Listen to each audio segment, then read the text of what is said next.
Joni, edhe te Kosova ka disa prurje të reja, grumbullime për herë të parë, po them, nga Foda. Po, edhe dje ka zhvillu edhe seancën e parë servitore për ndeshjet që kam zhvillu me 31 maj dhe pastaj në qershor. Janë prurje cilat ndoshta janë diskutuar edhe më herët që të bëhen ftesa për ta. Dardan Shaban Haxhe besoj që është një emër i njohur në kuptimin që performon dhe luan së bashku me Mirlin Dakun në Rusi. Ndërkohë dy Sherilin Nivokaze dhe Valmir Matoshi kanë bërë sezone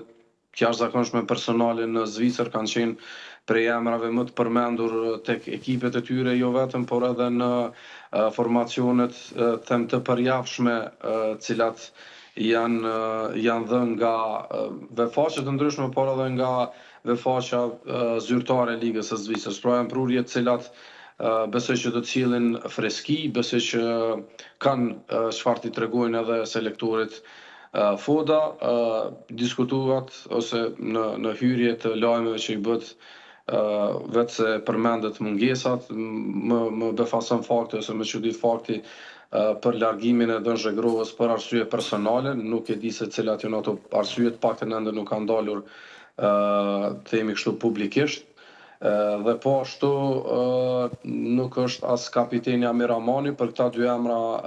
është bërë pak edhe themi zhurmë, për shkak që kur janë këto ndeshje miqësore gjithmonë themi ju ndodh diçka apo nuk janë edhe themi të gatshëm pa dashur që të minimizoj kontributin e tyre, sidomos të kapitenit Rahmani, nuk vjen nga ndonjë lëndim. Zhegrova kush e di se çfarë po ndodh ke Juventusi, se dhe atje nuk e di çka më ndodh, sepse nuk besoj që është lojtari vetëm, nuk besoj që është lojtari vetëm nga Juventusi që është ftuar për kombëtarët. Nuk e di cila mund të jetë arsyeja personale. Problemi është në këto, në lëvizjet në merkato, po jam duke thënë kotë, nuk është se unë e di se çfarë kështu, po thjesht isha duke ironizuar me situatën ke Juventusi.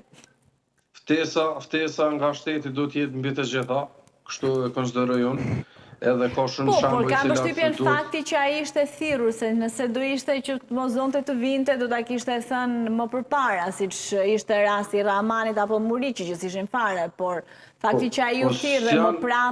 më mbrapa, kush e di se çfarë halli ka? Se mos i paragjykojmë tani.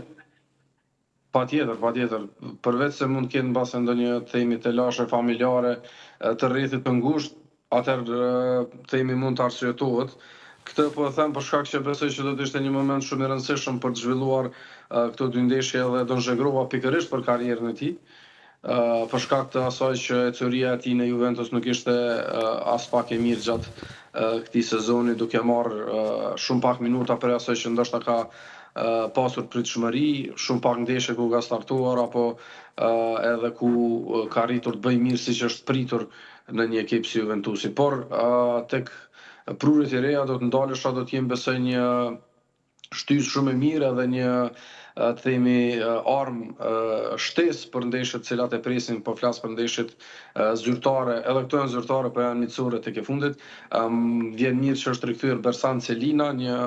ish futbollist i Manchester Cityt, një prej futbollistëve emrave shumë të mëdhej në kohën kur Kosova nuk ishte as stadiume, po provonte që ta antarësojnë në UEFA dhe në FIFA, mbas e keni parë edhe një fotografi të dalur në një prej kampeve në stadiumet ku zhvillonin stërvitjet themi të grumbulluarit e Kosovës, një emën definitivisht për kohën edhe për ekipën që luante pra për Manchester City ishte një prurje dhe besoj që ka ndikuar edhe tek lojtarët e tjerë në kombëtarën e Kosovës për ta pranuar ftesën, ndërkohë të tjerët janë po ashtu emra të cilët i kemi parë. Delova është larguar për shkak dëmtimi. Po është sigurisht është një mungesë mjaft e madhe besoj në mbrojtje. Po ashtu edhe Delova ka pasur një sezon të jashtëzakonshëm në Bullgari, ka fituar edhe kupën në Bullgari dhe për shkak performancave të tij të jashtëzakonisht mira është besoj që këtë verë do të largohet nga ky ekip, do të shkojë në një ligë më të fortë. Besoj që është një prej mungesave më të mëdha ose mungesat më të mëdha janë besoj në qendrën e mbrojtjes, pra Delova mungon edhe kapiteni Rahmani, por gjithsesi ka rikthim të Rashit, Rën Rashi që luan tek Hajduk Splitja, po ashtu dhe Andi Hoti që luan në Gjermani. Kujtoj që në konferencë për media shumë shpejt,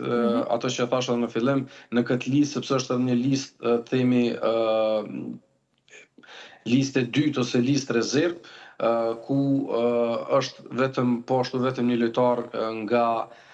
ekipet e Kosovës, pra Ligës së Kosovës, bëhet fjalë për portierin Faton Maloku, ndërkohë në konferencë për media është përmendur edhe emri i një super talenti siç është Ren Ahmeti që luan tek FC Prishtina, por ai mbas edhe për shkak të moshës është vështirë që të grumbullohet me ekipën e parë në këtë ndeshje, është vetëm 17 vjeçar dhe është besoj një prej talentëve, nëse gjithçka shkon mirë sepse duhet edhe fati paksa të punoj, besoj që do të jetë shumë shpejt në liga shumë të respektume për shkak talentit, për shkak edhe punës që e bën. Këtë emër e përmendi edhe vetë selektori Foda, që tha kam qenë duke e monitoruar dhe do të jetë vazhdimisht në monitorim ky futbollist dhe pret natyrisht edhe më shumë që ai të fitoj temi përvojë, sepse është një kohë gjatë e kombëtarët zinxhirore të Kosovës, madje është edhe kapiten tek disa grup mosha ka qenë, kështu që besoj që është një lajm i mirë për veterinin, por edhe për lojtarët që janë në këtë moshë. Është një 17 vjeçar, ka një kohë gjatë që s'është këtu në përfaqësuesen e Kosovës. E shef pra që duhet me i pa pozitive edhe këtyre që mungojnë, se po mos mungojnë këta legionarët, nuk do ketë vend për këta të tjerët edhe për rikthimet. Kështu që shikojeni këta anën pozitive dhe lëreni negative në mungesave. Unë jam me Joni në këtë pikë. Po, vetëm se ta përshëndes pak Joni, se prandaj e mbajta pak Ledio, se Joni duhet të largohet tani, e di se ka një agent. Joni, të falenderoj shumë që ishe me ne. Faleminderit shumë edhe për juve. Faleminderit.